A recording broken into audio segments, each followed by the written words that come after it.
Welcome to Teachers in Real Estate podcast with your host, Jackie Durbin. I have built a six-figure income from using what I learned from being a teacher. Teachers make great real estate agents, but guys, it isn't all sunshine and rainbows. Some people are cutthroat. Some clients will make you want to throw in the towel, but your years in education have built you for a career in real estate, and I am here to help. With the right mindset and the right tribe, you can experience the same success.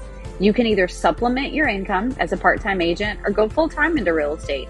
The tools that I will share will help you gain the confidence and the expertise to reach your goals. Whatever your goals, let's enjoy this time together. This podcast is geared towards teachers who are looking to get their start in real estate and teachers who are already rocking those dual careers. If that's you, grab your notebook, a pencil, and buckle up. We are about to begin Teachers in Real Estate. Welcome back, guys. I am really excited to be with you today. Whether you are enjoying time in the car, quiet time at home, I don't know, maybe it's planning time and you're listening to the podcast. If so, I hope you're having an amazing start to your school year. And I am excited to be with you all here. So, like I said in the intro, my name is Jackie Durbin. And while I was a teacher for nearly 20 years in the public school district, I decided in 2021 to make a huge leap of faith and join my husband full-time in real estate. And I'm super excited about today's episode because I'm going to share a little bit of information that has been requested of me. So if you're new to the podcast, thank you for finding it. I hope that in this episode, you're going to get some different ideas. You'll get some nuggets that are really going to help you either as you're transitioning into this, or if you're already rocking those dual careers, that this will be something that you can take and grow from. So one of the things that I always encourage listeners to do is to reach out to me through my social media, specifically Instagram, just because it's the easiest to kind of send messages to people. But I recently posted a sticker on my story that said, "Ask me anything." And I was kind of shocked because I do those a lot of time, and it's usually always like the same people that like I know, or they're my friends, or like, whatever. It's like people that I know that are going to ask different things or say different things. But this past time when I did it, I got several questions specifically about my transition from teaching into real estate. So, when I started this podcast, I knew that it was just going to be me as the host and I wasn't really going to have guests on there. But I guess this is kind of how I can change the format for today's episode, where it's kind of like an interview. So anyhow, if you're there, I hope you enjoy this episode. So when I posted it on Instagram, basically I just said like, hey, I'm a teacher, I'm in real estate. If you have any questions, let me know. So one of the first questions that I got was a question that kind of asked what motivated me to make this career change. Now, I didn't message the person back and ask for any kind of clarifying information, but I want to kind of talk a little bit about that. Like, why did I decide to go full-time into real estate? Why did I leave teaching? Let me start off by saying that teaching has always been my passion. Okay.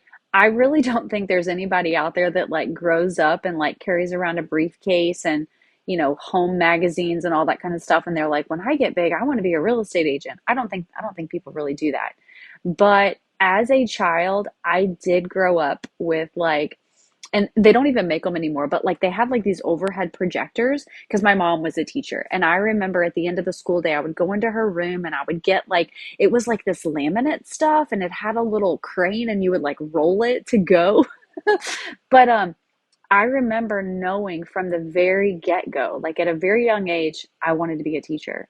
Like I wanted to have the chalkboard. I wanted to send the kids out back so that way they could clap the erasers. Like I just always knew that that was kind of my calling in life. A lot of people get into education for whatever reason, but my reason was I had probably two of the biggest impacts on my educational career when I was in third grade. The very best people that could have ever been put into my life were put into my life at that time.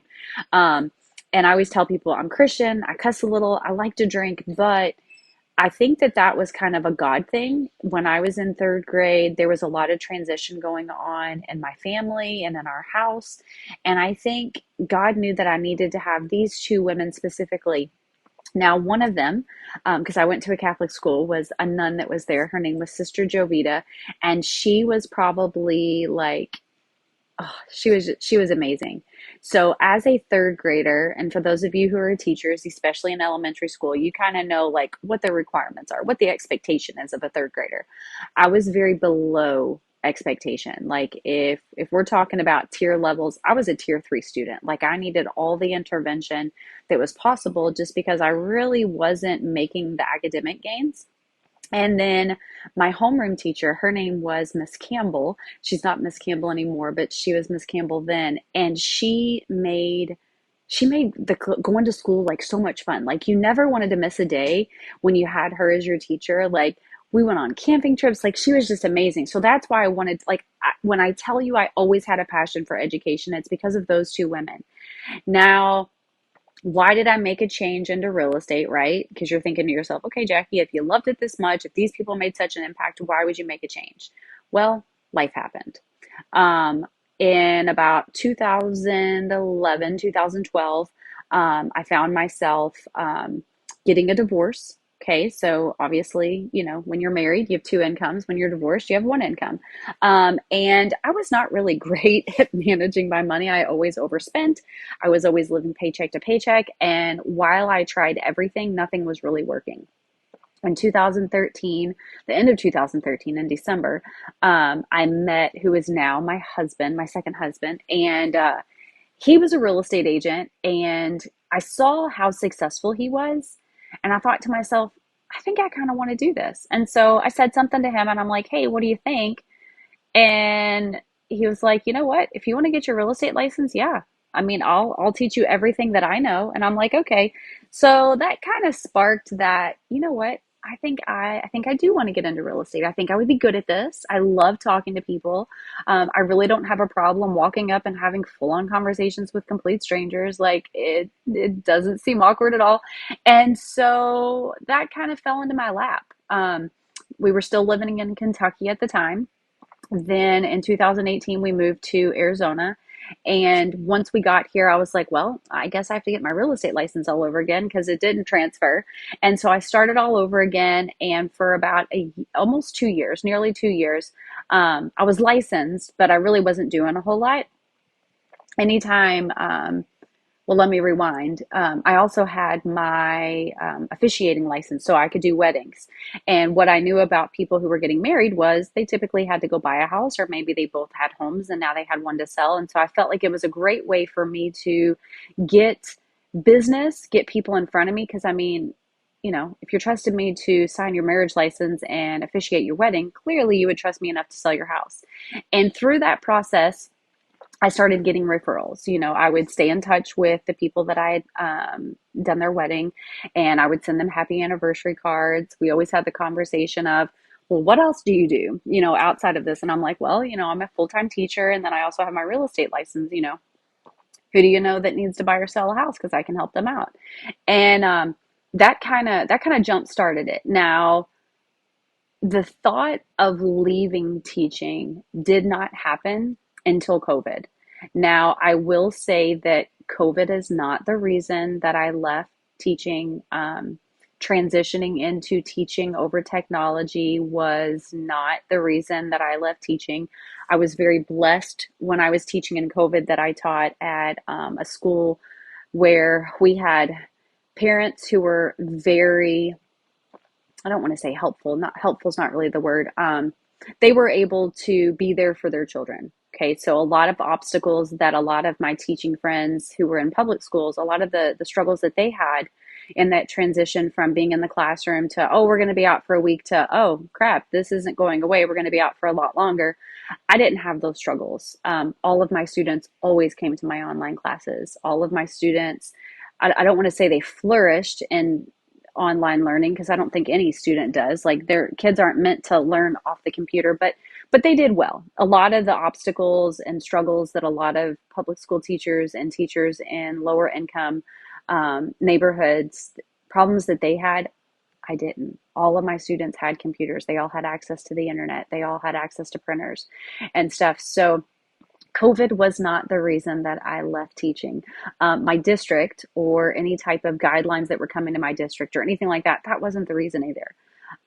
What motivated me to leave teaching and closing up my classroom in May of 2021 was the fact that I have four children and a couple of my kids who are were in high school at the time.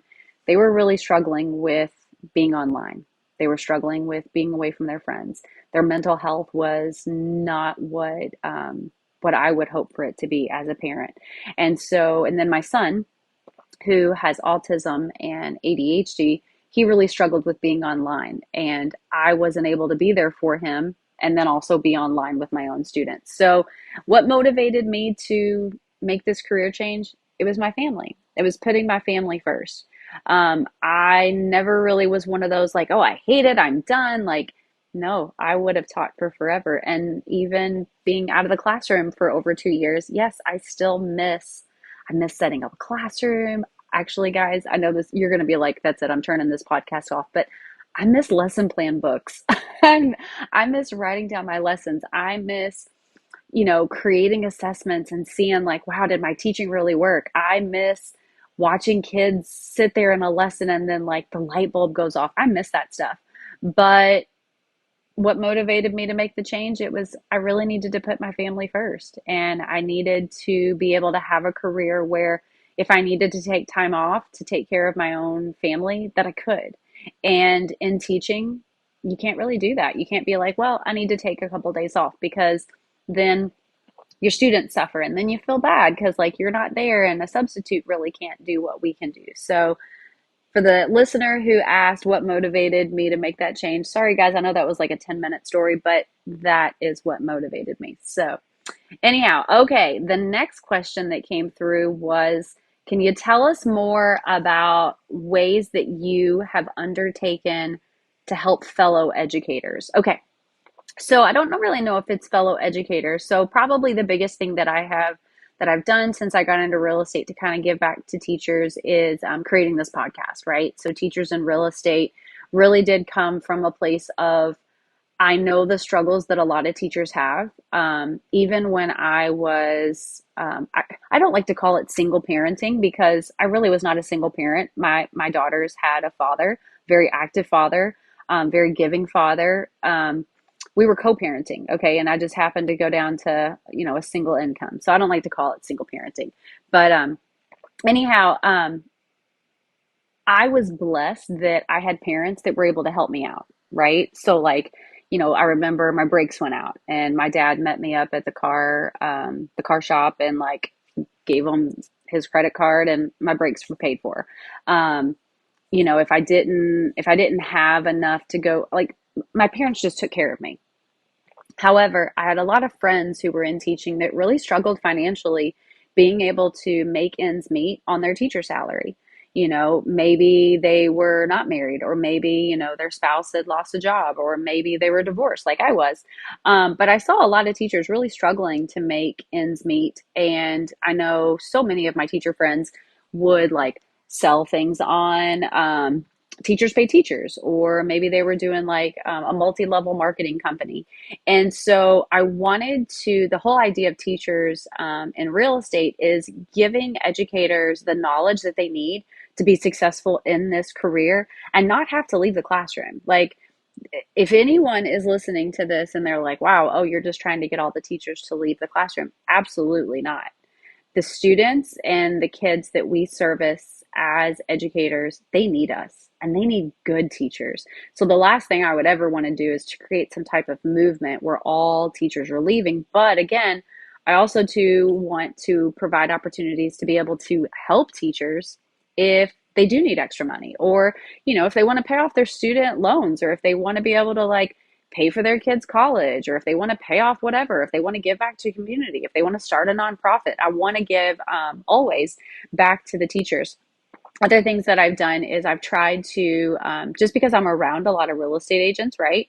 Um, a lot of real estate agents have clients that are investors. They may have clients that are, I don't want to say well endowed, but like, they're wealthy people. And so one of the things that I've tried to do with education is really show the need that teachers have, not necessarily financially, but what are some of the pain points that we have as educators? I remember, gosh, what year was that? 2017, I think it was.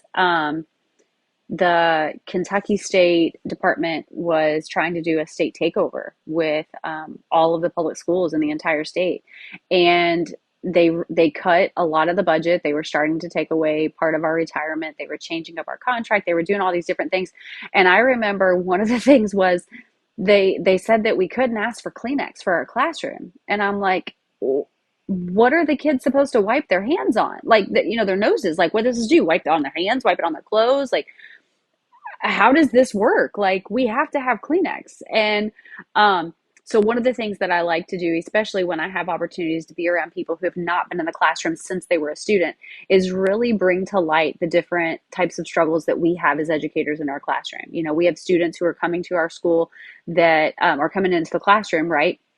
And they didn't have dinner last night. And unless they were in the breakfast line, they probably didn't have breakfast, or maybe they didn't sleep well, or maybe they don't have a home to go home to, or maybe they've got other stuff going on, or maybe it's not financial, but maybe like their mental health, especially since the pandemic. I think especially a lot of, I think probably secondary and high school teachers have really seen a lot of this, of just being there for their students. I remember when I was teaching full time, I would probably spend, I would say, at least $2,000 a year of my own money for my classroom. I always had like a drawer full of like snacks and different things.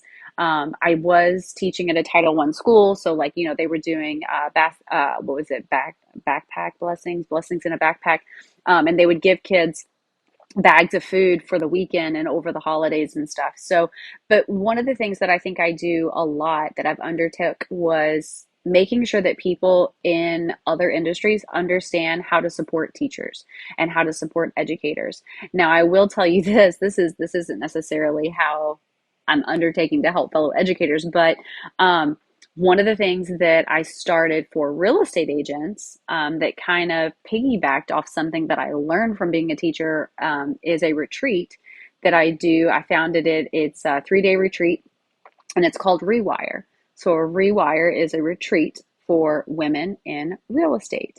And one of the things that I loved about well, yeah, this is probably the thing that I love best about teaching and teachers is we're very giving. Okay, we are extremely compassionate, and there may be a couple that might have a high ego, but like for the most part, and I know you giggled when I said that. So, but we love to pour into other educators, right? Like I remember back in Kentucky, I was a K-tip teacher, which was basically like a mentor for a brand new teacher, right? First year. I would have student teachers in my room, and we would just like, there was so much collaboration, right? Because I know that if I am really good at something and I share that knowledge with a fellow educator, now there are 60 kids instead of just the 30 in my room that are now going to get an incredible lesson. Um, we used to have, well, in Louisville, where I taught in Jefferson County Public Schools, we had a lot of different conferences that started coming up in the last couple of years that I was teaching there. And they would have teachers in the district, and they would get up and speak about different things that they did in their classroom and how it affected their kids in a positive way. I actually taught a class on teaching my fifth graders, because I had fifth graders at the time, how to advocate for themselves. Because so many times we tell our students, just sit there, be quiet. And those kids, children need to learn how to advocate for themselves. It's an important task. When you need help, you need to ask for it. Don't just sit there, ask for help. And, if you're struggling in something, asking for help is not a bad thing. Like, it shouldn't be looked at as a negative. But there were also teachers who would teach how you could bring movement in the classroom, and it really did help a child to master a concept more. Bringing in music, there was all these different theories. And so when I got into real estate, I thought to myself, wow, this is going to be just like this. And it was not. There were a lot of real estate agents that were really good at their job, and they were not highly motivated to share their knowledge with other people. And so, what I found at the beginning of my career full time was I needed to find people who were like minded. I needed to find other powerful women in real estate. And no offense to men, okay? I love you guys. All right. I'm married to an amazing husband, but primarily this industry is female. Okay. We make up 75% of the real estate agents nationwide. Okay.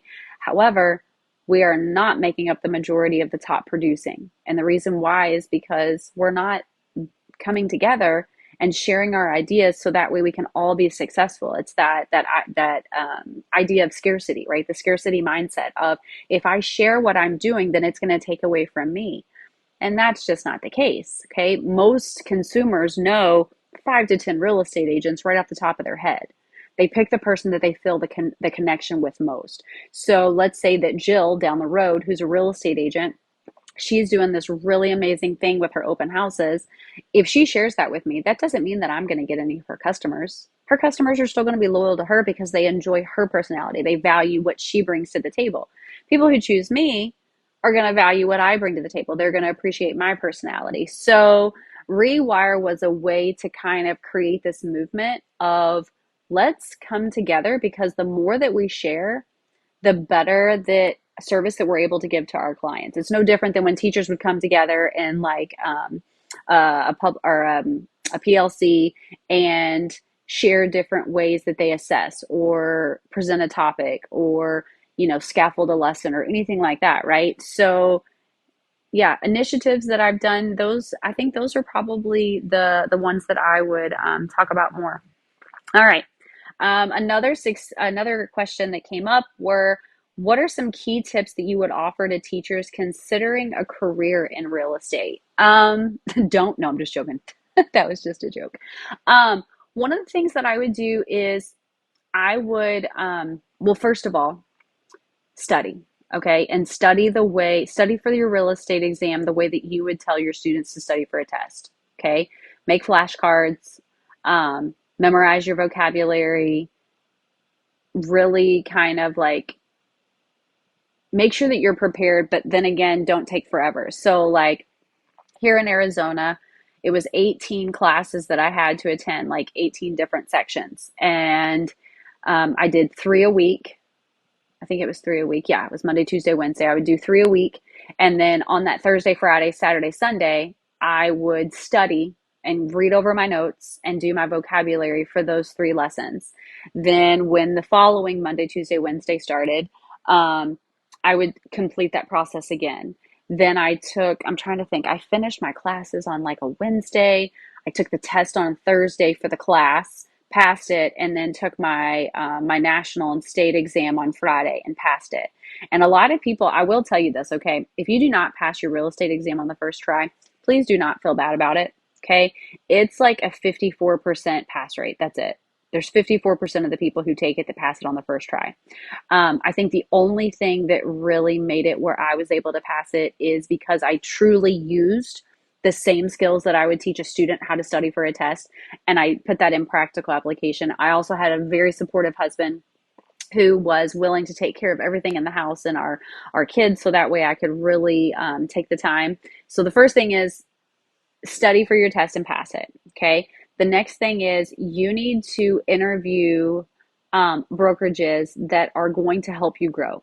Okay. So before you even decide what brokerage you're going to go with, you need to set up what are your goals? What is your reason for getting into real estate? How many transactions do you need to close? How much time are you able to give? What are the things that you're going to need? So one of the things that I knew when I first got started, because I've been with multiple brokerages, is I just wanted to make a little bit of extra cash. That was it. That was my goal. If I could sell 2 houses in a year while I was still teaching, I felt that that would be successful because that would pay for a summer vacation. And, because I live in Arizona and I also have children living in Kentucky, that would cover their flight. So those were my goals. That was my goal in the beginning. And so I went with a brokerage, and I didn't know what I didn't know. Because I was teaching full time, I wasn't able to attend the team meetings. I was not able to. There was zero training for me that was available, and so it was really hard for me to reach any type of goal. Now, when I decided to go full time into real estate, I actually made a shift in my brokerage, and I moved over to EXP Realty, and the reason why is because my goals were big. Okay. My parents were older and I wanted to be able to go and see them whenever I wanted to. And so I knew that I had to have a large group of agents at my team and in my brokerage that could help me manage my business if I needed to leave, for a week or so. Um, I also had really high financial goals. Like I wanted to, because I was leaving teaching, I was leaving my pension. And so, teachers don't pay into Social Security. So I wanted to make sure that I was going to have a retirement. My brokerage actually has a retirement. I don't have to pay into it. I'm just, every time I sell a house, money goes into my pension. So it's just like, any other job, where money just comes out of your check and you don't even think about it. And then it's there for you. But I really interview lots of people, okay? And don't think so small, okay? So this is just a little bit of tooting my horn, but like we have agents that we support here in Arizona that are in Arizona. We also have agents that have partnered with us that are in other states because our brokerage is in all 50 states. And we have partners in all of the states. We also have partners in other countries. So we're not just relying on one office. We're not just relying on one group. We have an entire network. There are currently 13,000 real estate agents in our network. So when I tell you we have you covered, any type of skill that you are wanting to learn, you have it. Other tips that I would do is make sure you have a good mentor. Make sure you have someone on the ground where you are that will kind of, help guide you, not make it feel like you have to reinvent the wheel because that is a waste of time. Other tips is do not leave teaching. Do never leave your full-time job to go full-time into real estate. And I know there's a lot of people that are like, oh, you should go full-time. No, you shouldn't. No, you should not. Okay. Because, well, there's lots of reasons, but the main reason is you may not make any money for 6 months. So, I mean, I am not financially stable to go without a paycheck for 6 months. I know some people are, but I'm not. So I would never encourage someone to do that. Um, but another tip is get yourself out there, talk to people, um, get used to telling people that you're a real estate agent. Work open houses.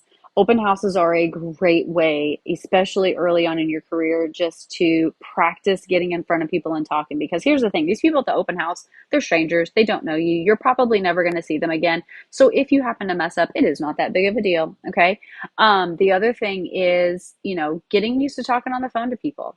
Make sure that you have really good partners in your corner that are going to kind of help you generate that business and learn what you're doing, because everything you learn in real estate school, I would say maybe a smidgen of it, and that is a Kentucky word, I think, smidgen, is what you're going to actually use in your business. So just make sure that you're with people. The last tip that I would give is um, no matter where you decide to land, as far as a brokerage or in a group or whatever, guys, it's not a marriage. Okay. You are not required to stay with them. You are not required to, anything like that.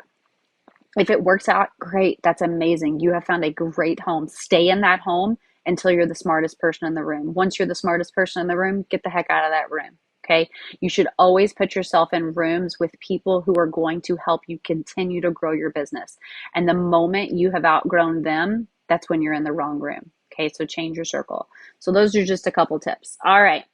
Let's see. This one was share a success story from your real estate career that gave you as much joy as teaching.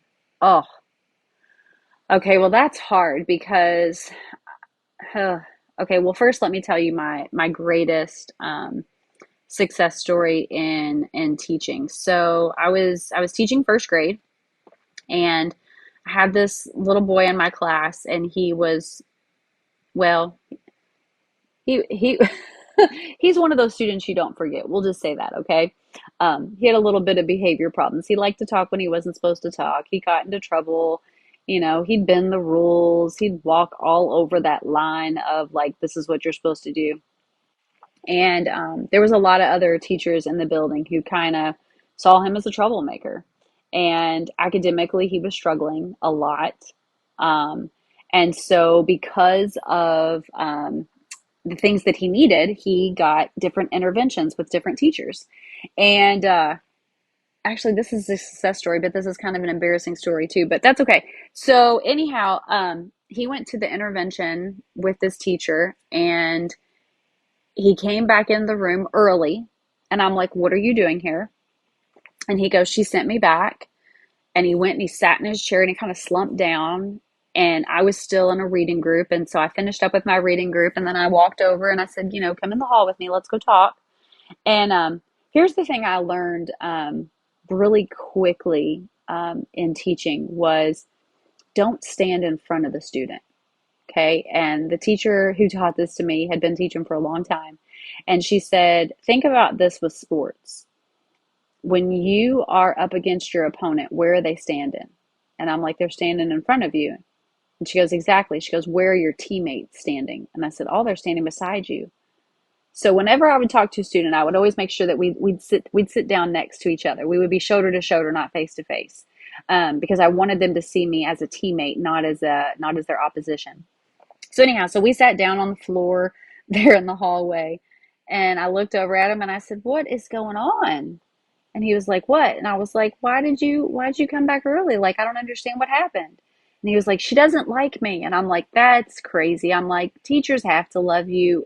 And I kind of giggled and I could tell that he was on the verge of tears. And I said, "What happened?" And this student had overheard a teacher um, speaking poorly about this kid. Um, there is a level of professionalism that sometimes we fail at. I mean, we're human, okay? We all make mistakes. However, when we're venting, which all teachers need to vent, okay, there's nothing wrong with that. You need to make sure you're doing it when kids can't hear you because they hear everything. Um, I proceeded to console this first grader for about 15 minutes, watched him cry, hugged on him, assured him that he would be okay and that I had him. I said, you don't have to worry about it. And he started crying. I don't ever want to go to her classroom again. I said, you don't. So I found a teacher across the hall and I said, hey, can you keep an eye on both of our classrooms real quick? And she said, yes, that was no problem. So I marched myself down to the principal's office, slammed the door, and told her under no circumstances would this student ever go to this other teacher's classroom again. That no child deserved to be going to a school or being around an adult that made them feel less than or anything else. Now, it didn't go over great. This is not something that I would highly encourage people to do. You should not go marching into your principal's office, screaming and hollering and slamming doors, okay? Not a good look. But what I did was I sparked a change. Um, we spoke more. Once I got a little more calm, we had a very productive conversation. And it was determined that this fellow teacher probably had kind of outlived their life of teaching. They were they were under a lot of stress, and the principal knew that hey, this was probably something I need to take care of. And so anyhow, so I started giving the interventions for the student, and by the end of the school year he was exactly where he needed to be for grade level. So that's like my biggest success story with teaching. That was something that brought me great joy. Now, as far as real estate, I had a young couple, and this gave me that same warm feeling, right? I had this younger couple. They were looking to buy their very first house. They had worked with a lender before, and the lender said, no, you can't get a house. You need to do this, that, and the other. Or I don't even know what they said. But anyhow, by the time I met this couple, they were very skeptical of ever being able to own a home. And I said, you know what? Well, let me tell you a story. Okay. So there was a time when home buying was like second nature. I never questioned it. And then life happened, and there was a time that I didn't think I would ever be able to buy a house on my own again. And I met with, and I gave the lender's name, and he told me, you know what? Right now, no, you can't buy a house. We need to make some changes. We need to do some different things with your credit. And you know what? That's okay. Here is a roadmap. Do this, this, and this month. Next month, take care of this and this. And guess what, guys? Within 6 months, I was able to purchase a home. And so I called my lender and I'm like, hey, you know what? I'm with, and I gave them the lender the names of the clients. And I said, hey, you know what? They would really like to buy a house by the end of the year. I think this was like March. Yeah, because it was spring break. Um, I said, you know, they would really like to be able to buy a house by the end of the calendar year. But they do have some things that they need to take care of. I trust you. Will you please help my friends and my clients get in a path so that way they can purchase a home?